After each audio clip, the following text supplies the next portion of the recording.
sa kanyang panahon. Nagagawang baliwalain ng mga kabataan ang payo ng kanilang mga magulang. Yun ay dahil sa katigasan ng ulo at kapusuan. Kaya naman kadalasan, sila ay nasasadlak sa kapahamakan. Narito po ang naging karanasan ni Rofa sa ating dunang sa kanyang panahon.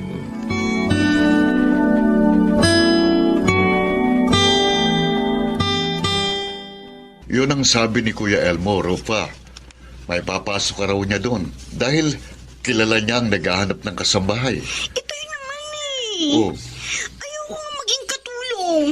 Hindi naman ako sanay sa mga gawaing bahay Sa anak ko nga lang, hirap na ako mag-alaga. Papasok pa ba akong katulong? Pambira naman si Tio Elmo. huwag ka nang mainis. Gusto lang niyang matulungan kang kumita. Oo nga naman, anak. Para din yun sa inyo ng anak mo. Ay naku, bigyan niyo na lang ako ng perang magagamit ko sa pag-apply ng trabaho. Papasok ako kahit sales lady sa mall. Tsak naman matatanggap ako Dahil maganda at matangkad ako. Paano ang baby mo? Sinong mag-aalaga?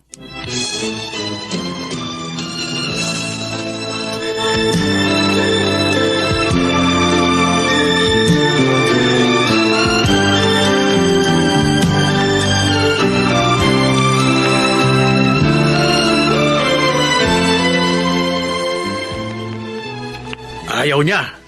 Bakit, Noel? Kuya, mas gusto raw niyang magtrabaho sa mall.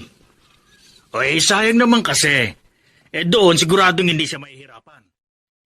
Dahil apat silang katulong.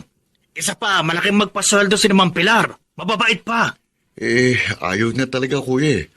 Hindi raw siya sanay sa mga gawaing bahay. Ngayon umalis siya para mag-apply ng trabaho. Oo, talagang anak niyong yan, Isa na ina, pero tamad pa rin. Sana lang, hindi siya mapahamak sa napili niyang trabaho. O di, paano ngayon yan? Di si Gina nag-aalaga sa apo ninyo. You mean, hindi pa tayo uuwi, Rufa? Oo, Jeanette. Magmimerienda muna tayo. Ililibre mo ako? Sa bagay, hindi mo pa ako naililibre sa pagkakapasok ko sa'yo dito sa mall. Pero okay lang yun. Best friends naman tayo Hindi ako ang manlilibre, Jeanette. Hindi ikaw. Mhm. Sino? Tayong dalawa lang naman ang narito sa fast food. Si Orly, ang boyfriend ko. May boyfriend ka na uli? Ikaw ha? 2 years pa lang nga nakakaraan mula nang maloko ka sa pag-ibig. At 1-year-old naman ang baby mo. And then may boyfriend ka na uli? Ano ka ba? Siyempre, move on na dapat. At saka, iba si Orly doon sa walang niya akong dating boyfriend. Si Orly, gwapo, mabait, at may kaya sa buhay. At mahal na mahal niya ako. At siya ang hinihintay natin dito, ganun ba? Correct? Ayun na siya Yung lalaking papalapit dito? Oo. Gwapo, di ba? Artistahin. Gwapo nga. Kaya lang, parang pamilyar siya sa akin. Parang nakita ko na siya Hindi ko nga lang maalala kung saan.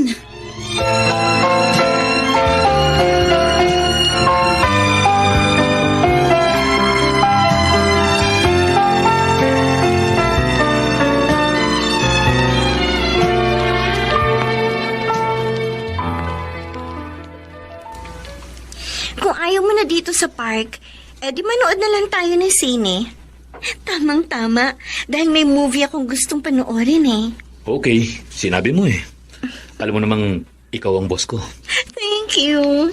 Ang bait mo talaga. Pero pagkatapos ng sine, kain tayo sa favorite kong restaurant. Kakain pa? Bakit? Ayaw mo ba? Gagabihin na kasi ako ng gusto, Orly Baka magalit si Inay at Itay. Rufa, you're old enough. Alam ko. Pero hindi pa nila alam ang tungkol sa relasyon natin, di ba? Di sabihin mo na lang, pinag-overtime ka uli. Then bibilhan ko na lang sila ng pasalubong para lalong hindi makalata. Gagawin mo yun? Oo naman.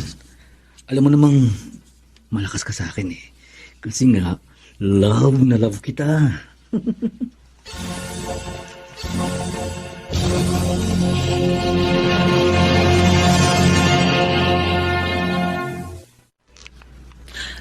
Baka naman nagkamali lang si ate, Kuya Elmo. Siya nga naman, kuya. Kasi wala namang nababanggit sa amin si Rupa na may bago siyang nobyo. Ganun din naman noon Nalaman nyo na lang na may nobyo na ang pamangkin ko nung nabuntis na siya. At iniwan nung walang hiyang Efren na yon. Pasensya na kayo. Hindi ko gustong saktan ang damdamin ninyo. Naunawaan ka naman namin, kuya. Nagtataka lang ako kasi nabibili naman niya ang mga pangailangan ng anak niya. Mula nga sa kanyang kita. At nakapagbibigay din sa amin kahit papano. Pwede namang mangyari yun, Noel. Lalo na kung ang lalaki ang gumagastos sa kanilang mga date. Naisip ko tuloy, Noel. Gina, Baka nga kaya laging ginagabi ng uwi si Rupa dahil sa may nobyo na siya uli. Kausapin niyo nung masinsina ang inyong anak. Baka mamaya, maloko siyang muli. Mahirap na. Kawawa mga bata na lalaki ng walang ama. At higit sa lahat, kawawa din kayo na laging dumadamay sa kanya. Ano po bang itatanong ninyo, inay? Itay? Parang napakaseryoso nyo naman. Gusto lang sana naming malaman kung totoong may nobyo ka na uli. Oo. Sino naman ang madaldal na nagsabi niyan sa inyo? sagutin mo na lang ang tanong namin. Merong ba, Rupa? Itay, wala po. Nagtatrabaho lang ako ng gusto. Sinungaling! Nay! Nakita kanina Kuya Elmo at Ate Isabel nang pumasok kayo ng sinehanong lalaking yung may akbay sa'yo. Po? Ang lalaking yung siguro ang dahilan kaya madalas kang gabihin sa pag-uwi. Anak naman, hindi ka pa ba nadala sa unang sinapit mo? Ngayon heto ka na naman. Inay!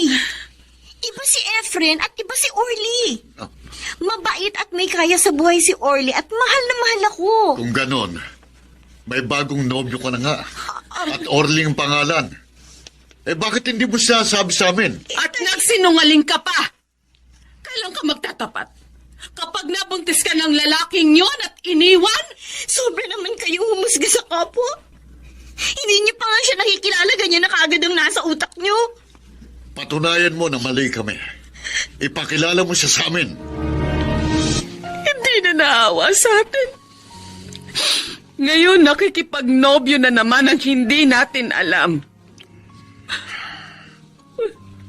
Nalulungkot din ako at nasasaktan sa ginawa ni Rupa.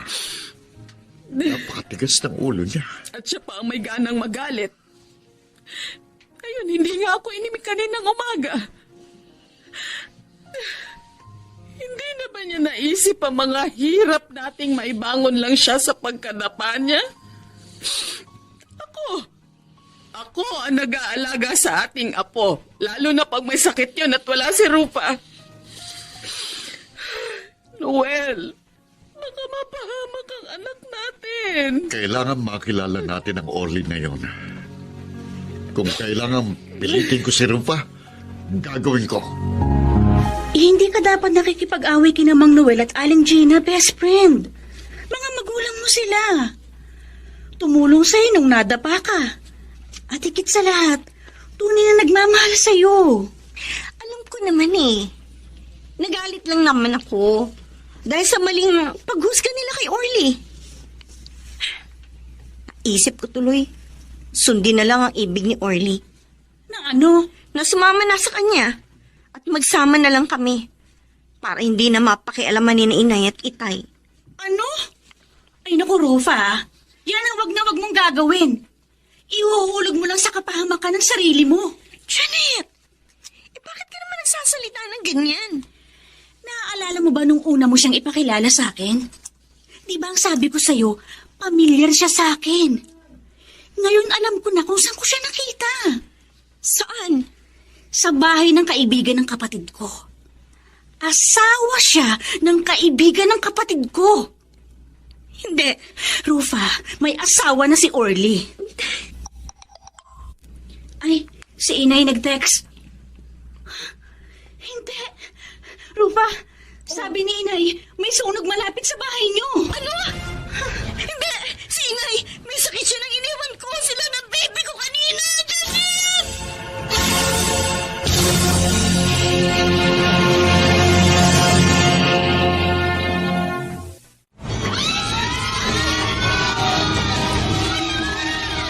Oh, Diyos ko! Ay, kami na sunog! Ang lalaki ng bahay namin! Inay! Inay! Alakan niyo ako! Kailangan makita ko sino yung anak ko! Inay! Rupa, salamat at narito ka na. Joel po! Sila Inay at si Baby! Iniwan ko sila kanina dyan sa bahay! May sakit si Inay, Joel! Nasa loob ba sila? Joel, sumagot kayo! Please! Uminahon ka. Ligtas sila. Nakalabas sila bago pa nasunog ang bahay niyo. Ay, salamat po! Salamat po, Diyos ko! Salamat po!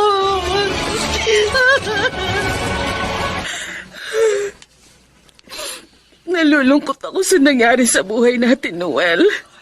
Ngayon wala na tayong bahay. Dahil nadamay sa malaking sunog sa lugar natin ang bahay natin. Nalulungkot din naman ako. Pero dapat pa rin tayong magpasalamat. Dahil maluwag itong bahay ni Kuya Elmo. Napatuloy nila tayo rito. Isa pa, ligtas kayo ng apo natin. Tama po si Itay, Inay. Kayo po ni Baby higit na mahalaga. Rufa, Kami nangyari po masama sa inyo. Hindi ko po mapapatawad ang sarili ko. Sorry po, Inay. Tay, naging matigas ang ulo ko. Naging mapusok po ako. Kaya madalas ko kayo nababaliwala. anak. Kabutihan mo lang naman ang hangad namin. Kaya ka namin pinagsasabihan. Nangunawaan ko na po kayo ni Itay, Inay.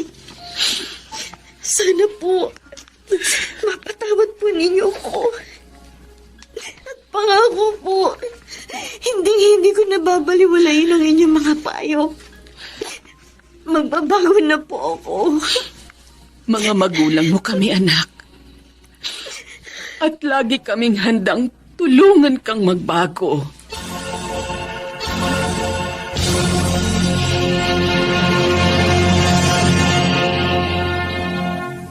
Sa kanyang panahon,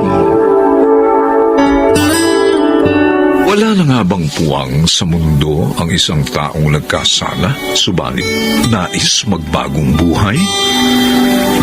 Mga kaibigan, pakinggan natin ang naging karanasan ni Angel sa ating dunang sa kanyang panahon.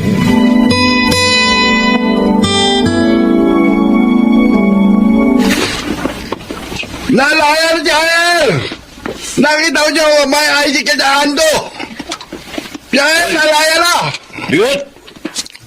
Sino kamo yung nakalayan sinasabi mo? Si Jael! Yung manday EPM mulag! Mamunda niya dito sa looban! Totoo ba yung sinasabi mo? Hindi ako maamali. Yang yung nakita ko ano? Sige na, malis ka na. Mahabit mahay!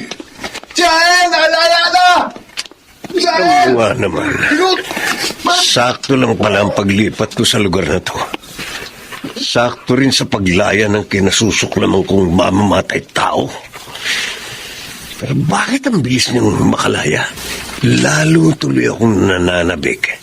Napadanakin ang kanyang dugo sa aking mga kamay.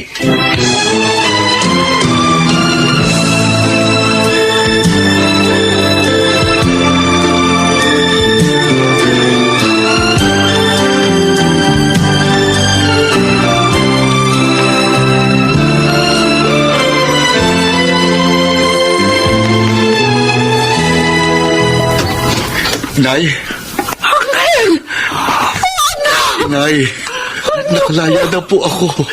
Oh, anak, salamat sa Diyos. Dininig niya ang dalangin ko. Nakasama po kasi ko sa plea bargaining program sa pagitan ng negosasyon ng prosecution at depensa. Kaya napababa po sa 5 taon ang pagkakakulong ko sa kasong homicide na yun. Basta para sa akin, ito na ang pinakamaligayang araw sa buhay ko, anak. Hindi ka na mawawala sa paningin ko. Hindi ka na malalayo sa akin. At magkakasama na tayo.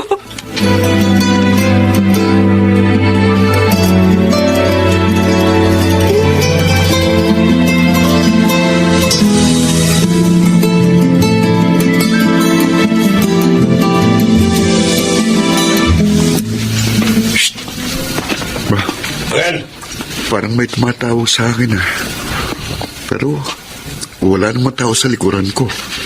Hoy, Oh, tinatawag kita eh. Hindi ka ba talaga into? Nandito ako sa tagiliran mo. sino ka? Bakit may dala kang 29? Gusto mo malaman ang sagot? Ha? Ito, tatara ko sa dibdib mong patalim na ito. Uy! Nagpasik! Sandali lang, pare. Hindi kita kilala. Anong atraso ko sa'yo? Malaking atraso mo sa akin. Kaya hindi ko na palalampasin ang gabing ito para bukas matakpang ka na ng dyaryo. Uy! Tigil! Dahil kung hindi, bibisayin ko ng bala ang katawan mo! Ano? Gusto mo? Tandaan mo, Nel. Babalikan kita. Hindi pa ako tapos sa'yo.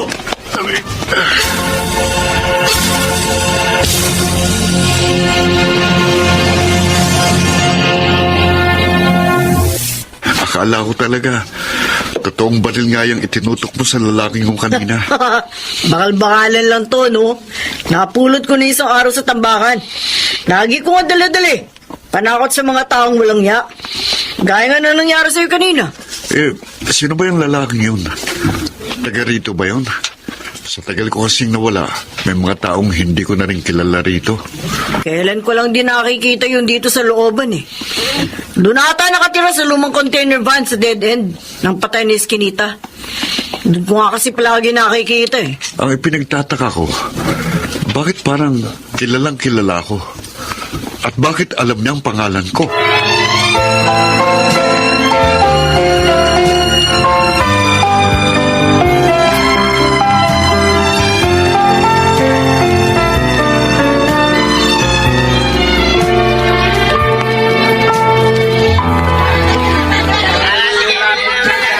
Ligaya. Ay, Kapitana, kayo pala. Magandang umaga po. Mamamalengke rin po ba kayo? Oo. May maliit na salo-salo sa bahay. Kaya magluluto ako ng espesyal na putahe. Pero kaya nga kita tinawag kasi para kumustahin si Angel.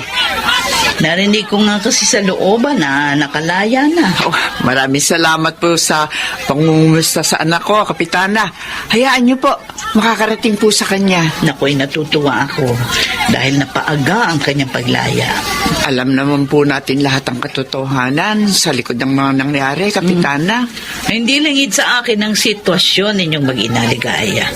At isa pa, lumaki sa mga mata ko si Angel, kaya alam kong isa siyang mabuting bata. Kaya ang biling ko sa iyo ngayon, papuntahin mo siya sa bahay para matulungan ko siyang magkaroon ng trabaho. Ho? Oh, talaga po, Kapitana? Oo, hihintayin ko siya. Ha? Ay, opo, Kapitana. Maraming salamat po ulit. Pagpalain po kayo sa kabutihan niyo.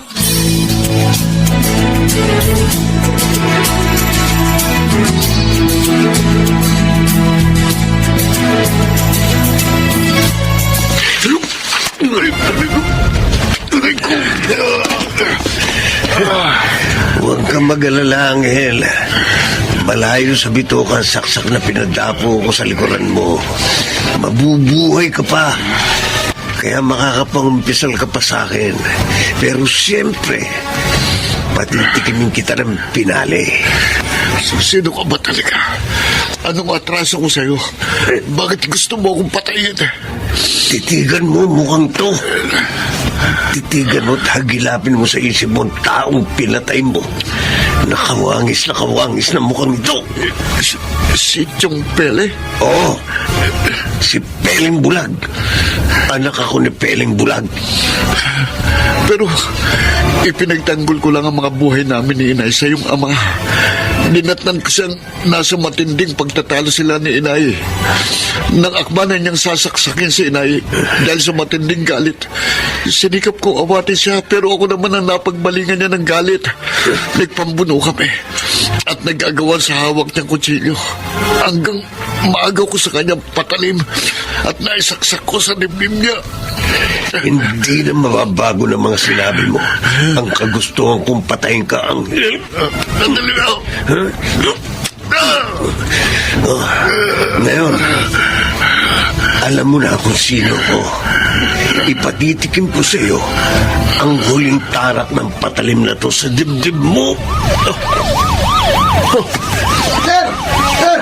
Ano po si Silas? Yung may hawak na alalim! Ang hudas sa kabingot. Trinraidor ako. Sinumbong sa mga pulis ang gagawin kong pagpatay kay Anghel.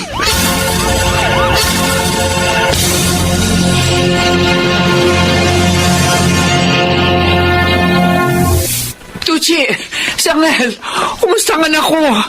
Naoperahan na po. At natahin na yung mga sugat niya, Aling Ligaya. Kaya wala na kayong dapat na ipag-alala pa. Sinugod namin agad siya rito ng mga tanod. Gamit yung tricycle na service ng barangay. Sinundan kasi namin yung mga mobile car na papunta sa lugar na tinuro ni Bingot. Maraming salamat po sa palagi niyong pagtulong, Kapitana. Maraming salamat po.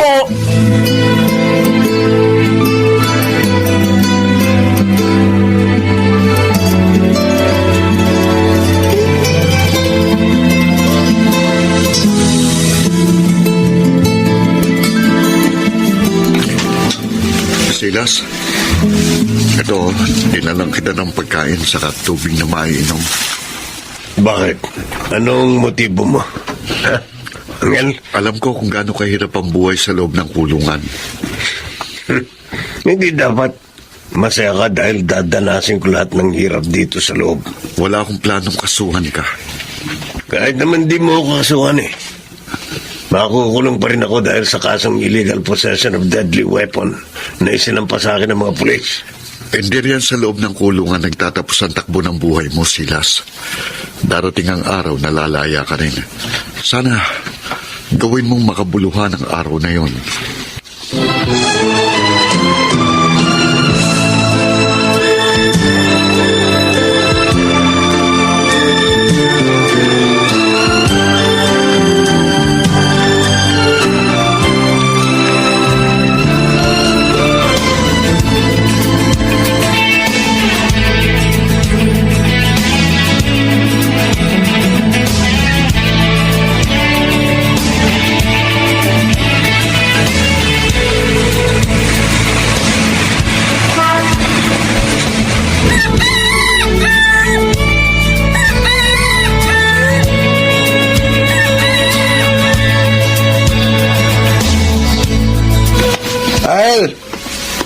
May nakakalat sa'yo.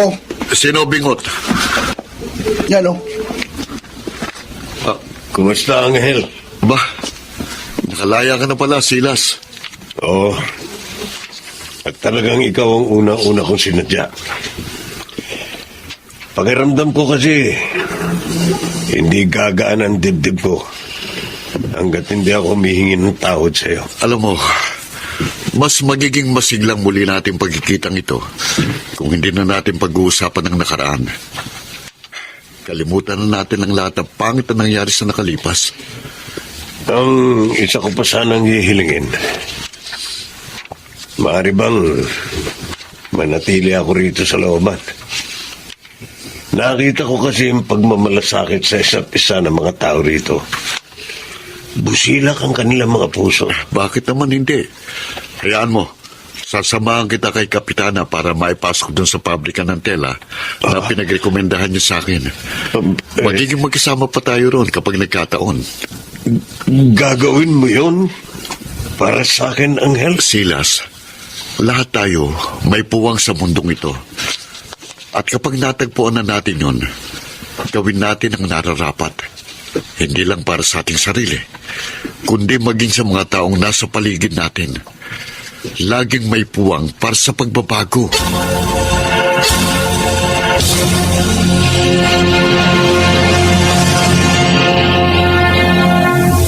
Sa kanyang panahon, may pagkakataon sa buhay ng tao na kung sino ang inaapi ay siyang nagwawagi. Mga kaibigan, narito po ang naging karanasan ni Irene sa ating dunang sa kanyang panahon.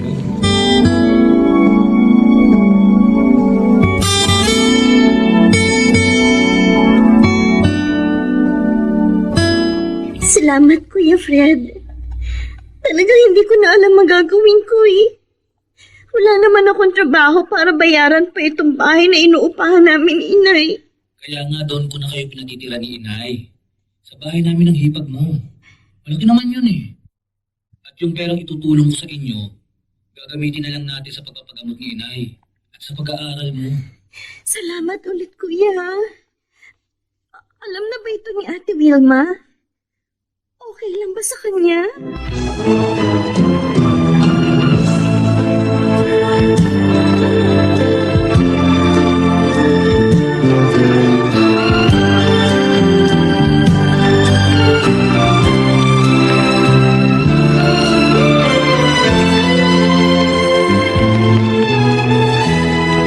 Sabi mo, dumalaw ka rito para mag-alis ng inis. Bakit ka ba naiinis? At kanino? Dumating na ho kasi sa bahay sina Irene at Nanay Delia. Ganun ba? Bakit ka naman naiinis? Maganda nga ang gagawin ng manugang ko. Tutulungan ang kanyang pamilya, Tay, malaki ang mababawas sa perang ipinapadala sa akin ni Fred. Dahil sa kanila. Pambihira kang bata ka. Bakit ka ba ganyan? Ngayon lang naman sila humingi ng tulong sa asawa mo. Dahil nga na-stroke si Balae. Isa pa, baka nakakalimutan mo. Nakapag-abroad ang asawa mo dahil sa tulong ni Balaing Delia. Alam ko naman po yun. O yun pala. Pero, basta, naiinis talaga ako. Dapat kasi magtrabaho na lang si Irene eh. Para hindi sila maging pabigat sa amin. Huwag ka nga magsalita ng ganyan. Huwag kang maging maramot. Hindi magandang ugali yan. Irene, tapos ka na bang maglinis sa kusina? Oo, Ate Wilma. Mabuti. May gusto kasi akong sabihin sa'yo eh. Mula ngayon, ikaw na ang gagawa ng mga trabaho ni Manang Glo dito sa bahay. Ha? Oo, pinalis ko na kasi siya. Bakit, ate? Para makatipid tayo, ano pa? Halos dumoble ang laki ng gastos natin nang tumira kayo dito ni Nanay Delia. Kaya dapat tumulong ka naman para kahit konti makatipid kami ng kuya mo. Paano kung kami naman ang magkasakit? Saan kami kukuha ng gagastusin? O, di ba?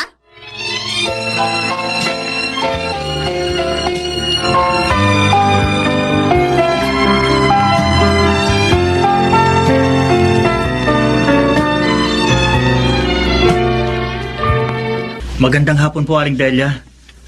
May dala po akong prutas para sa inyo. Maraming salamat, Marvin. Oo nga, Marvin. Nag-abala ka pa. Wala yun, Irene. Best friends tayo, di ba? Kaya okay lang yun. Aling Delia, kumusta naman po ang pakiramdam nyo? Medyo maayos na.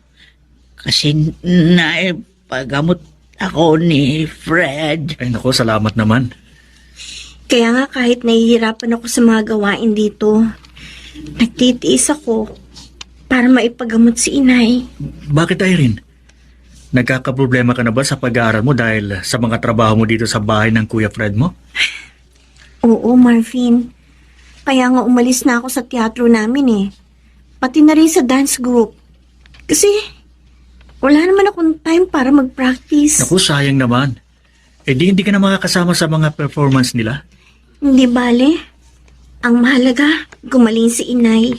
Anak, pasensya ka na. Ay, Dahil sa akin, na nakaka-problema ka?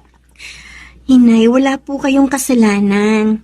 Kaya wag niyo pong sisihin ang sarili niyo. Nakakaraos din tayo, Nay. May awa ang Diyos.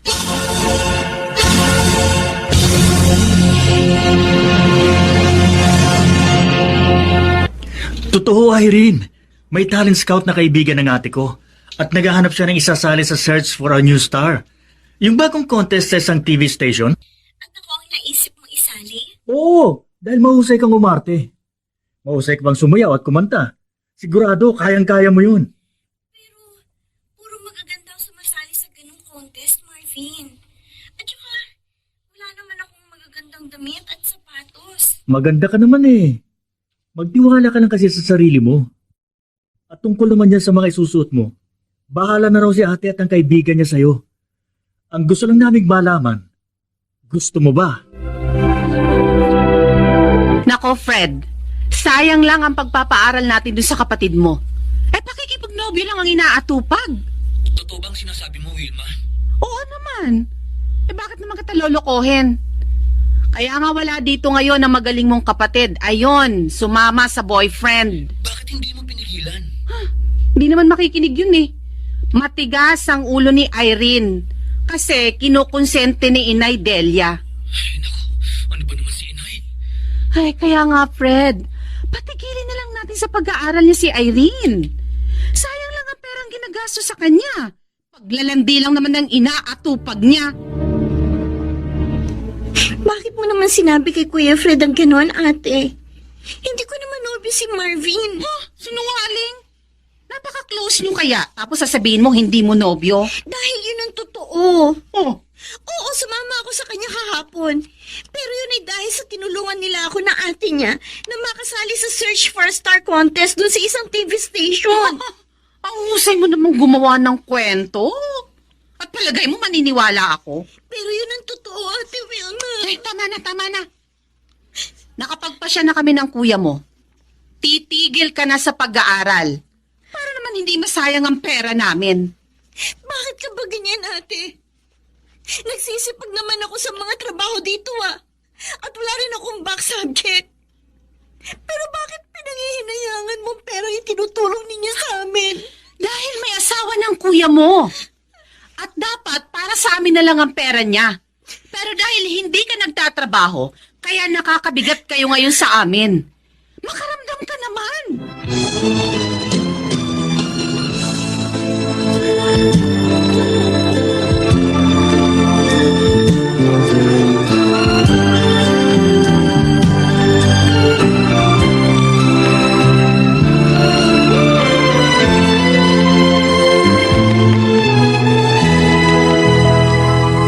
Wilma, anak, 2 beses nang nananalo si Irene doon sa Search for a Star. Ang husay palang sumayaw at kumanta ng hipag mo. Pati umarte, ha?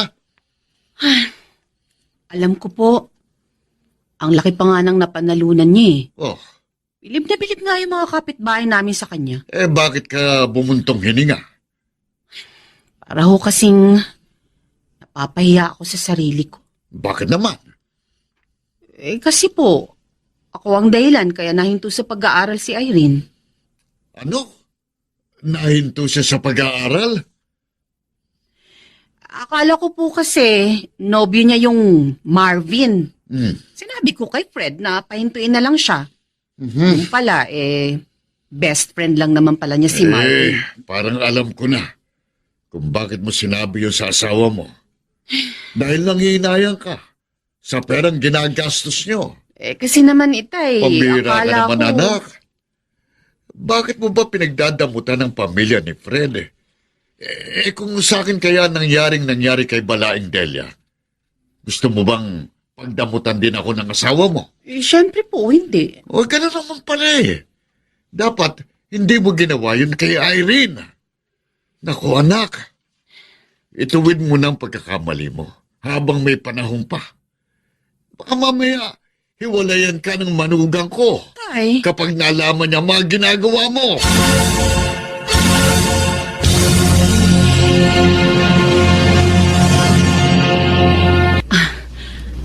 ayun na. Sasabihin na ng host ng nanalo sa Search for a Star. Ay, bakit ganon?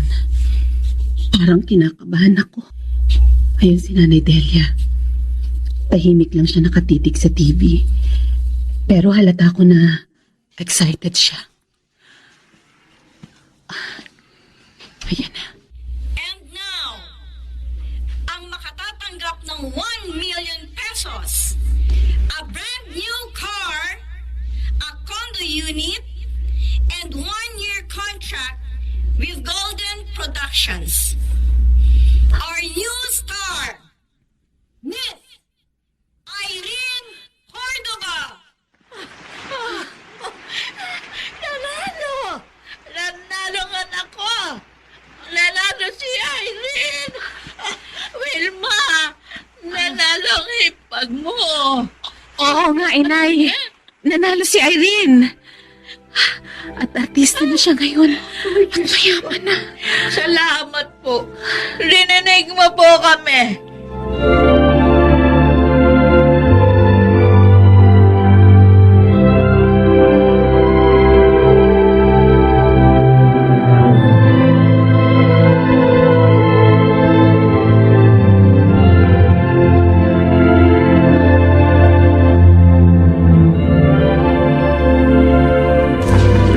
Ate Wilma,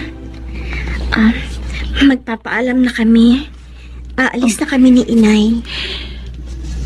Irene, patawarin mo sana ako sa mga masasakit na ginawa at sinabi ko sa'yo. Kalimutan na natin yun, ate. May kasalanan din naman ako sa'yo. Nasagot kita. Sorry din, ate. Kasalanan ko kaya nahinto ka sa pag-aaral mo. Alam mo, pinagtapat ko na sa kuya mo mga kasalanan ko. At humingi na ako ng tawad. Si ate talaga. May maganda rin namang nangyari, Ate Wilma. Nagkaroon ako ng pagkakataong sumali sa Search for a Star. At ngayon nga, nanalo ako. Siguro naging daan lang ang ginawa mo upang matagpuan ko ang kapalarang ito. Kaya, salamat pa rin sa'yo, ate.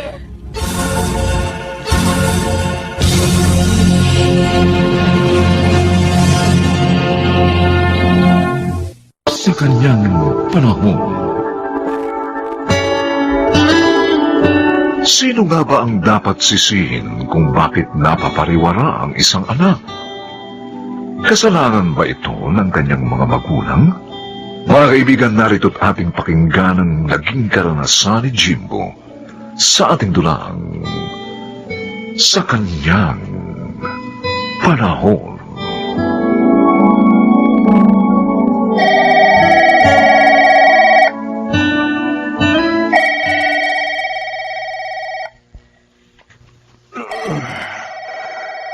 Ano ba naman yan, this oras ng gabi?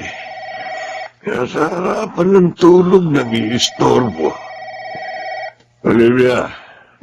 Uy. Sagutin mo ang telepono. Anak ng to. Kaya mo na lang titigil din yan. Sagutin mo na. Nandyan na sa tabi mo ang telepono eh. Bilisan mo't naririndi na ako. Kakabis ito. Hello? Hello, Ma. Andiyan ba si Papa? Jibo? Bakit? Ano problema? Asan ka ba? Andito ako sa presinto. Nalapit lang to sa atin. Ano? Santisima ako. Ano na naman mga katarantaduhan niyang ginawa mo? Sino yan? Si Jimbo. Akin na akong kakausap. Hello, Jimbo. Anong ginagawa mo riyan sa presinto? Nasangkot ka na naman ba sa gulo? Huwag na kayong magtanong pa. Sunduin niyo na lang ako rito. Ay, sige. Hindi mo ako. Pupunta ako dyan ngayon din. Bukas mo na lamang siya sunduin. Hindi pwede. Baka mapagtripan pa siya ron. Hayaan mo kasi makulong kahit isang araw lang. Baka baka sakaling madala. Ayoko. Hindi ko siya maaaring pabayaan. Kaya lumalaki ang ulo ng anak mo dahil lagi mong kinukonsinte. Habang tumatagal, lalo siya nagiging barumbado. At yan ay kasalanan mo, Arcadio! Ayan ka na naman eh. Naririndi na ako sa paulit-ulit mong litanya. Lagi na lang ako sinisisi mo. Mahal ko ang kaisa-isa nating anak, kaya hindi ko siya magagawang tikisin. Kung talagang mahal mong anak natin, didisiplinahin mo siya. Eh kung sa bagay, ano nga ba siya makikinig sa'yo? Katulad mo rin siyang matigas ang ulo. Sa iyo kasi nagmanay. Nagsalita ang magaling na ina. Bakit? Ano ba ang ginawa mo para tumino siya? Hindi ako nagkulang ng pangaral sa kanya. Okay, nakinig ba siya sa'yo? Hindi na naman, di ba? Eh, paano nga pinamihasa mo? Lagi mong inaareglo yung mga kaso niya. Kaya anin ko naman ang pera natin kung hindi ko gagamitin. Ay, sige, bahala ka. At kapag hindi ka nagbago, hindi na sa presinto mo siya pupuntahan. Kung hindi sa sementeryo.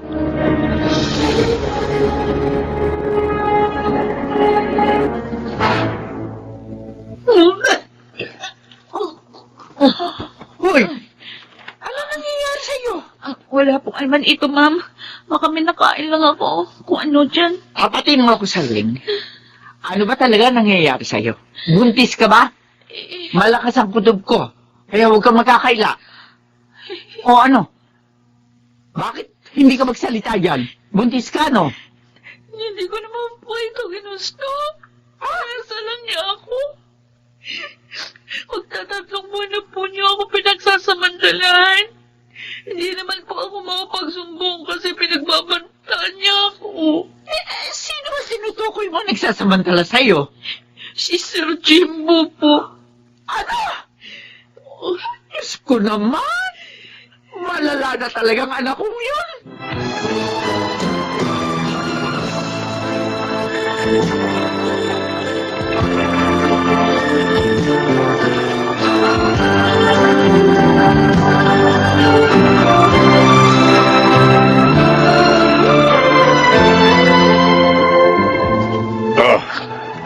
Ito ang tseke. 100,000 yan. Malaking halaga na yan. Umalis ka na rito sa lalong madaling panahon. Saan po naman ako pupunta? Bakit ako ang tatanungin mo? Bahala ka na kung saan impyerno mo gustong pumunta. Wala na akong pakialam. Pero sir, nag-list na po ako sa amin eh. Hindi na po ako pwedeng bumalik doon. Aba, Lalo na po sa kalagayan ko ngayon. hindi ko na problema yon. Basta sa ayaw at sa gusto mo, aalis ka sa pamamahay na ito.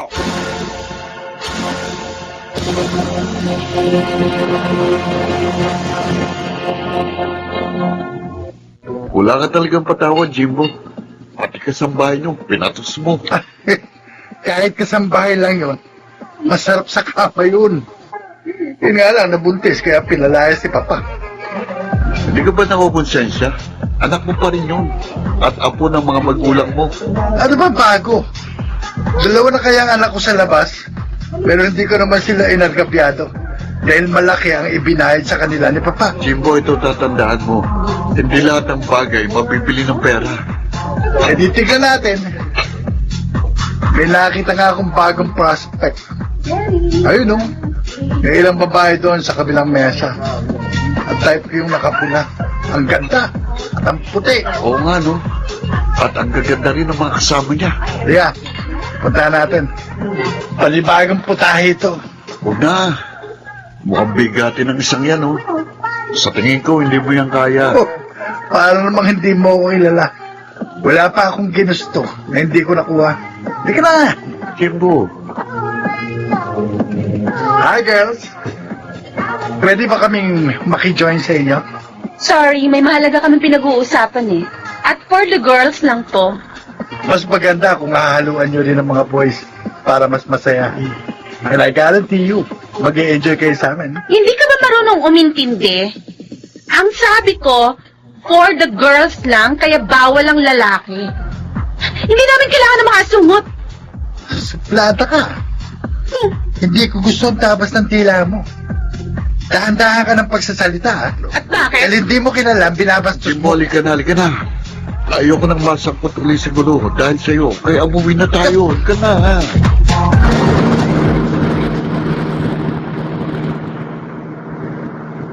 Bakit kasi inawat mo ko eh? Nasa pa ko sana babaeng yun. Wala pang taong nagpahiya sa akin ng ganun. Mas lalo naman siguro kahiyaya kung papatol ka sa babae. Kalimutan mo na yun. Hindi ko makakalimutan yung Gilbert. Kaya hindi ko rin yung mapapalagpas ng ganun-ganun lang.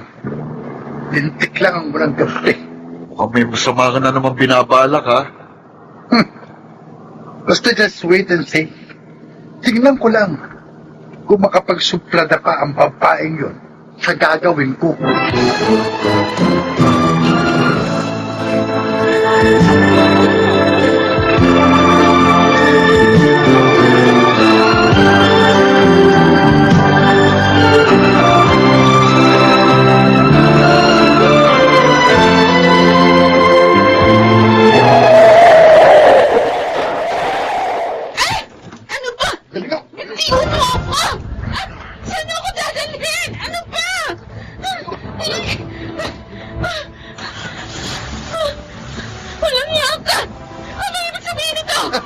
Diba sabi ko naman sa'yo, kilalanin mong papastusin.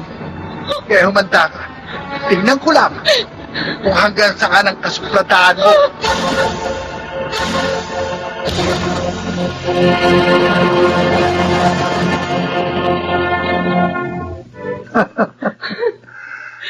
Ano ngayon ang masasabi mo? Sa palagay ko naman, hindi ka na makapagmamalaki ngayon, ha? Hayop ka!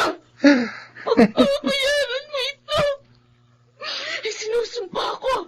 Magbabayad ka! Sure, no problem. Sanay naman ako magbayad ulit.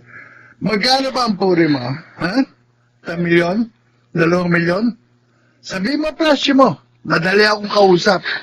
Hindi mo kayang bayaran ang aking dangal. Sisiguruhin ko sa iyong hindi mo magugustuhan ng gagawin kong paniningil! Pinagbabantaan mo ba ako? At sa palagay mo naman, matatakot ako? Hindi kita tinatakot! Kaya humanda ka dahil hindi mo kilala kung sinong pinangga mo!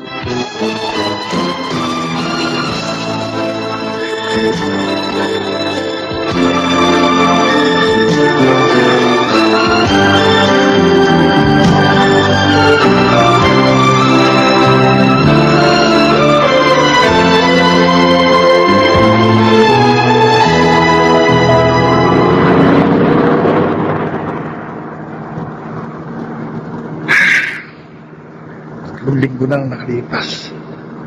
Pero hindi pa rin mawala sa isip kong pahingan. Sa bagay, meron siyang dating. Mukhang bigtan. Pero bakit naman ako matatakot sa kanya? May binabalak siyang masama. Di sana, ginawa na niya. Magtatatlong linggo na kaya. Kaya wala akong dapat ikabahala. Minto sa daraan ako. May mga bumabang lalaki at may hawak sila mahaba. Ano? Tinto ka nila ako. Wag!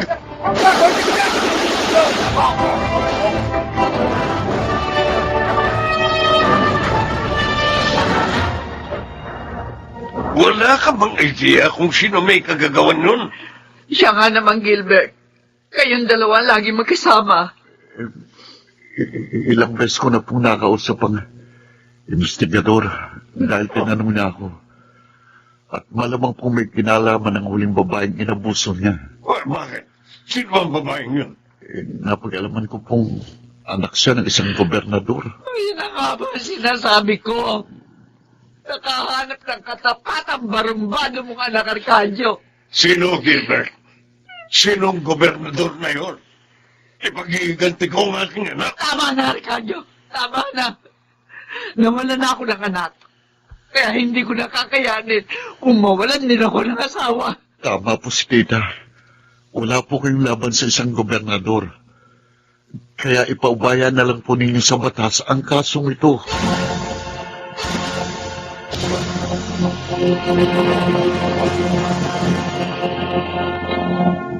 Sa kanyang panahon, Gaano nga ba kalayo ang agwat ng pangarap at realidad? At ang masakit na katotohanan minsan ay hindi nagtatagpo ang mga ito. Mga kaibigan, pakinggan natin ang naging karanasan ni Robert sa ating dunang sa kanyang panahon.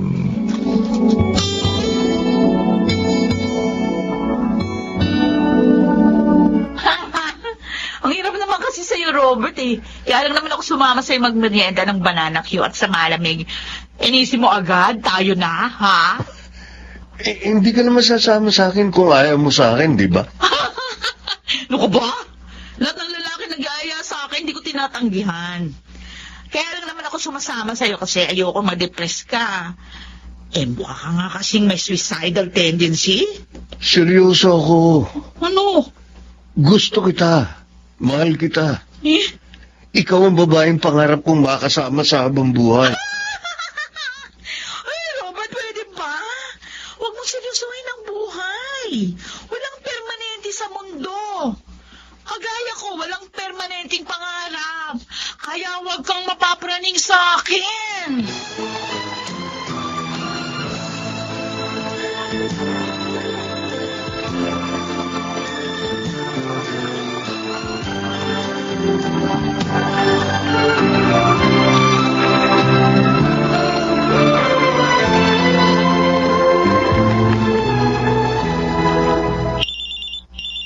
Sarap ng pagkain. Aba, tumatawag pa. Hello, sino to? Raul! Ano ka ba? Si Emma to! Emma? Ang dami ko ng text at miss call sa'yo. Buti naman sinagot mo na yung tawag ko ngayon. Pasensya na. May problema yata itong cellphone ko eh. Madalas, hindi na nakaka-receive ng mga text at tawag. Isa pa yung problema sa signal. Mahina itong sumagap ng signal eh. Kailan pa talaga tayo magkikita? Ilang ba na ako dito sa Maynila, hindi pa rin tayo nagkikita. Kaya nga ako lumabas para magkasama na tayo. Sure, tatawagan na lang kita. Magseset ako ng araw para magkita tayo, ha? Talaga? O sige. Alam mo lang, miss na kita. Sige, hintayin mo lang ang tawag ko, okay? Sige na, kumakain ako eh. Kailangan kong bumalik agad sa trabaho. Basta tatawagan kita, pangako yan.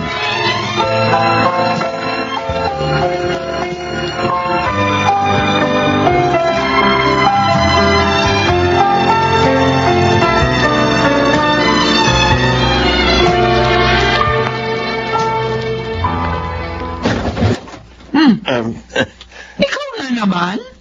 Si Abby po. Dinalan ko po siya ng isang order ng pansit gisado para sa merienda. Nariyan po ba siya? Alam ko na. Ikaw yung makulit na construction worker na sinasabi ni Abby, no? Pues, wala siya rito. Saan po siya nagpunta? Malay ko. Layos yung babae yun. Kung saan nagsusuot, walang oras ko umuwi. Iiwan ko na lang po sa inyo itong pansit na dala ko. Pakibigay na lang po sa kanya pagdating niya. Ang mabuti pa, bit-bitin mo na ulit paalis ang pansit mo. Oh? Ibig kong sabihin, huwag ka nang babalik dito para hanapin uli si Abby. Sa itsura mo kasi, hindi mo naman maibibigay ang kapritsyo namin dalawa ng pamangking ko. Sige na, alis. Sakit niyo naman ng magsalita. Ay, sige.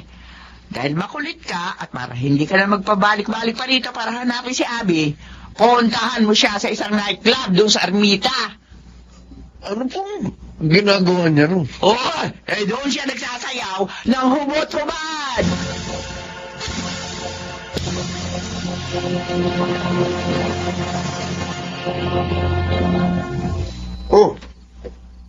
Sarado na ang pansiteria. Bakit nakatanungko ka pa rin sa bangketa? Saka, gabi na. Ba't di ka pa umuwi? Hinihintay ko kasi yung tawag ni Raul eh. Sabi niya sa text, makikita kami ngayon. Pero hanggang ngayon, hindi pa rin siya tumatawag. Ikaw, saan ka naman galing? Para ka binagsakan ng mundo sa itsura mo yan. Hinahanap ko si Abby. Ginalugad ko lahat ng nightclub sa Ermita pero hindi ko siya nakakita. Para tayong mga tanga, no?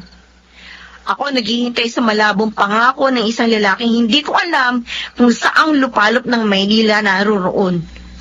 At ikaw naman, nagpapakaloko sa isang babaeng lulubog lilitaw kung saan-saan. Buti ba, umuwi na tayo. Tara, atin na kita sa tinutuluyan mo. Ano kaya sa palagay mo?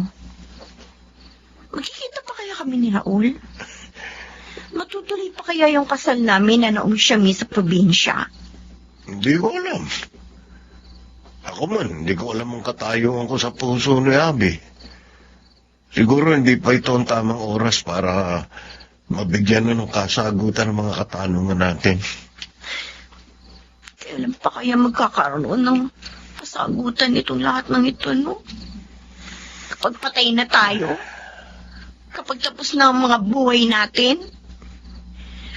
Pero kapag patay na tayo, paano pa tayo makakapagiganti sa mga pananakit nila sa mga damdamin natin?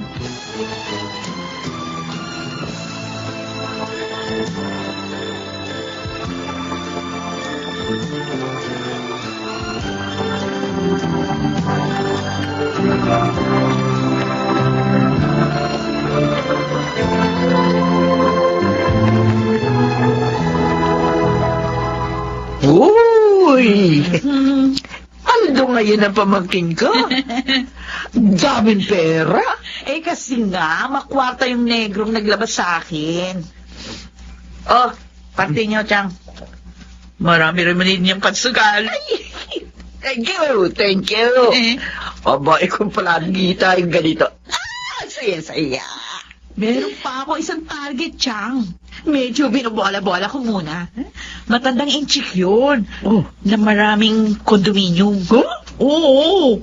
Ang nagkataon, hindi sa kondo na tayo titira. Talaga? Oo. Ay, gusto mo yan, pamangkin. Ma-imagine, hindi na tayo amoy estero. Amoy kondo na tayo.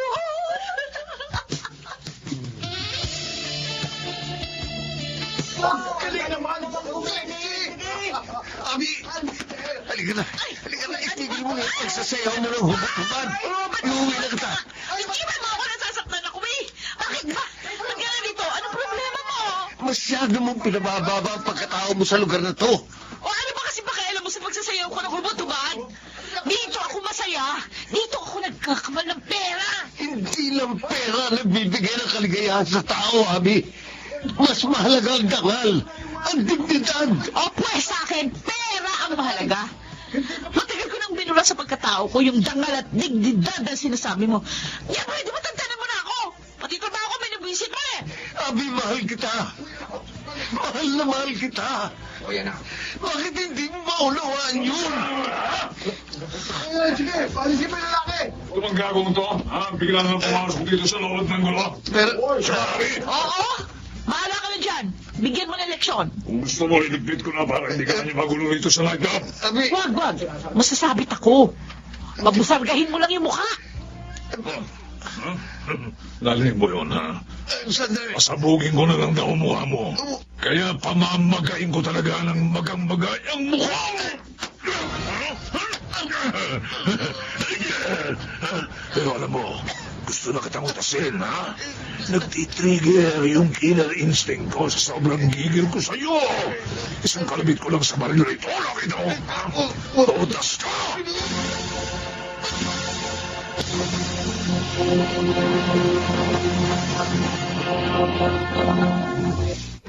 Ang sakit, Robert. Sa mismong pansiteria pa sila kumain ng asawa niya. Ang saya-saya nila. Hindi ka pa rin dapat nagtangka magpakamatay. Hindi ka dapat naglaslas. Paano kung wala nakakita sa iyo sa loob ng banyo ng pansiteria? Bakit ikaw? Hindi ba pagpapakamatay rin yung pagsugod mo doon sa nightclub? Pareho lang naman tayo nagpapakataka sa pag-ibig, hindi ba? May option man tayo kung tutusin. Pwede natin silang kalimutan. Hindi ganun kadali sinasabi mo. Iniisip ko pa lang, nararamdaman ko na yung sakit. Nagmahal kasi tayo sa mga maling tao. Kaya tayo nasaktan. May mga babala na, pero naging bingit bulag pa rin tayo. Pero naisip mo bang, hindi naman dapat dun matapos ang mga buhay natin? Lalo na, tapat naman ang mga puso natin.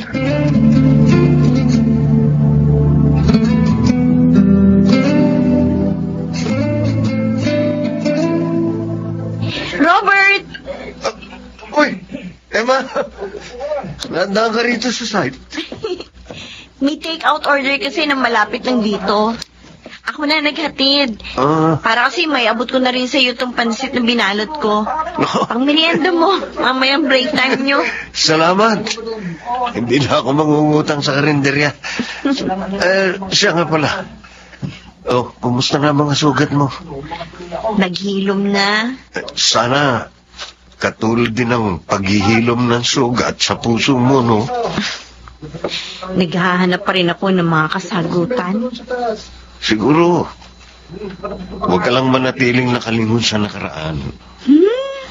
Kung magsalita ka, parang nakalampas ka na rin sa mga pinagdaanan mo, ah. Parte lang naman ng mga kwento ng ating mga buhay. Yung mga masasakit na naganap sa buhay natin. Pagkaraan ng lahat ng yun, natatanaw pa rin natin ang mundo. Di ba? Pero sa pagkakataong ito, may option na tayong magmahal sa tamang tao, sa tamang panahon.